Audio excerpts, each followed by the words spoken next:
I'm Mrs. Jesper, and I'm the resource specialist here at Osceola. I'm so excited to be reading to you some chapters from our book, The Wild Robot, today. All right, let's begin. Chapter 37, The Squirrel. A small squirrel was scurrying through the garden. Brightbill had never seen her before. He peered out from the nest and watched her bounce across the lawn. After a minute of spying, the gosling shook his tail feathers and waddled outside. "Hello, my name is Brightbill." The squirrel froze. Then she slowly turned around, and then she started to talk. "Hi, Brightbill, my name is Chit Chat, and I'm a 12-and-a-half-week-old squirrel, and I'm new around here, and your home is really big and round, and I don't understand why smoke sometimes comes out of it." Reader, I'm not quite sure how Chit Chat got enough air into her lungs to go on like that, and I'm not sure how Brightbill had the patience to listen, but he stood there and politely nodded as Chit Chat rambled on and on. "And sometimes I see you waddling behind your funny-looking mother, and you seem so nice that I thought I'd come down and introduce myself, but now I'm nervous and I'm talking too much, and my name is Chit Chat, and I think I said that already." There was a pleasant silence. Brightbill stood on one foot for a moment. Then the gosling took a deep breath and said, "It's very nice to meet you, Chit Chat. I don't think you talk too much. I think you talk just enough. And I like you, so let's be friends." A big smile appeared on the tiny squirrel's face. For once, Chit Chat was speechless. Chapter 38, A New Friendship. Chit Chat wasn't speechless for long. She'd already been alive for a whole 12-and-a-half-weeks, and she wanted to tell Brightbill about every exciting thing and every boring thing that had ever happened to her.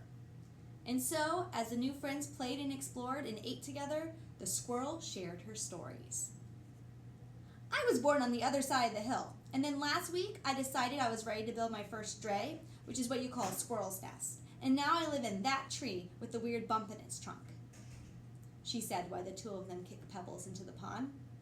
"One time, a weasel chased me through the treetops until he missed a branch and fell all the way down and crashed into a bush and walked away all wobbly. And he never bothered me again," she said while the two of them crawled through a hollow log. "Ew, gross! I saw you eat that ant."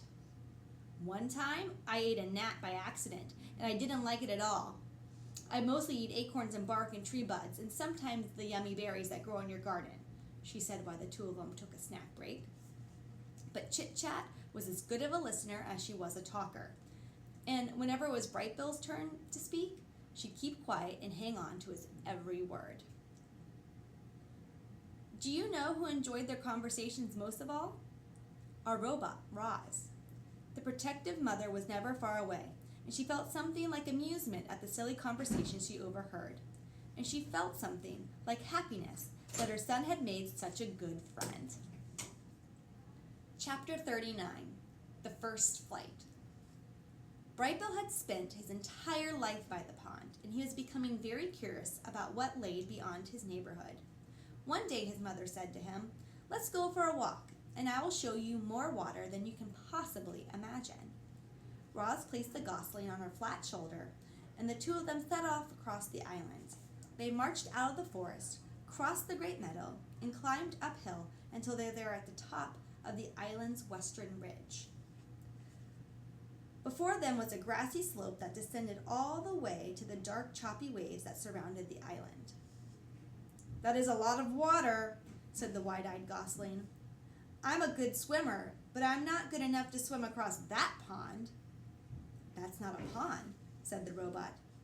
"That is an ocean." "I doubt any bird could swim across an ocean." Waves rolled in from the horizon. Seagulls circled above the shore. A steady breeze blew up the slope. Brightbill's yellow fluff had recently changed over to a coat of silky brown feathers, and he spread his feathery wings into the breeze. And then, "Mama, look!" For the briefest moment, the wind lifted Brightbill off the ground, but he quickly tipped backwards and thumped into the soft grass. "I was flying!" he squeaked. "That was not flying," said Roz, looking back at her upside-down son. Well, I was almost flying. I'm going to try again. I have observed many birds in flight, said Roz. Sometimes they flap their wings quickly, and other times they fly without flapping at all. They spread their wings and soar on the wind. So I was soaring? Said Brightbill. Almost. There. Look at that soaring seagull. It seems like she's not doing anything, but if you look closer, you will notice that she is making small adjustments with her wings and tail. I think you should try adjusting your wings in the wind, like her. Brightbill hopped onto the rock and opened his wings wide. The wind is pushing me backward. Change the angle of your wings, said his mother.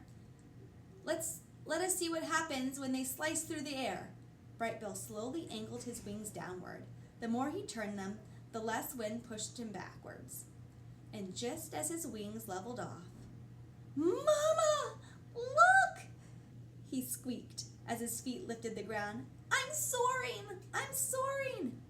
He hovered there for a second, rising a little higher than before, and then he sailed backwards into the soft grass again.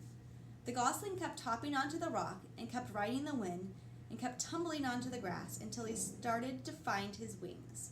With each attempt, he floated a little higher and a little longer, and finally, Brightbill really did soar. He lifted high into the air and hung there floating. He turned his wings down and felt himself drop. He wiggled his tail feathers and felt himself veering back and forth. "I'm a natural!" he squeaked. "You are doing very well," said Roz, "but you need to keep practicing." And so they spent the afternoon practicing up on the ridge. Once Brightbill was comfortable soaring, he tried flapping his wings. He flapped high into the air. He flapped in straight lines. He flapped around and around in circles. A big smile appeared on the gosling's face. Clearly, Brightbill was designed to fly. "I'm flying, Mama! I'm really flying!" "You are flying," said the robot. "Very good." Brightbill was now a real flyer, and all that flying had worn him out. He lowered himself towards the ground, tumbled into the grass one last time. His landing still needed some work. Roz placed Brightbill on her shoulder and headed back to the nest. "I can't believe I can fly now, Mama," said Brightbill in his sleepy voice. I just wish you could fly with me." And then the gosling's words were replaced by his quiet, steady breathing. Chapter 40, The Ship. Brightbill was a flying fanatic, and his favorite place to fly was up on the grassy ridge. The robot and the gosling liked to spend afternoons up there, working on the finer points of flying. And it was on one such afternoon that they noticed something mysterious far out at sea. Brightbill spiraled down to his mother, flopped onto the grass, and pointed to the horizon. "Mama, what is that thing?" Roz's computer brain found the right word. "That is a ship." "What's a ship?" "A ship is a large vessel used for ocean transport." Brightbill's face scrunched up with confusion. "Used by who?" "I do not know." It was the first ship either of them had ever laid eyes on. From that distance, it looked as though it were moving slowly, but it was actually racing through the waves. From that distance, it looked as though it were small, but it was actually one of the largest ships ever built. The robot and the gosling watched it crawl across the ocean until it finally disappeared to the south. Where had the ship come from? Where was it going? Who was on board? Roz and Brightbill had many questions, but no answers. Oh man, I wonder if we're going to find out the answers later on in the book. Whew, leaving us on a cliffhanger. Well, thank you for reading those chapters of The Wild Robot with me, and I can't wait to read the rest of it, and keep enjoying the journey. Bye.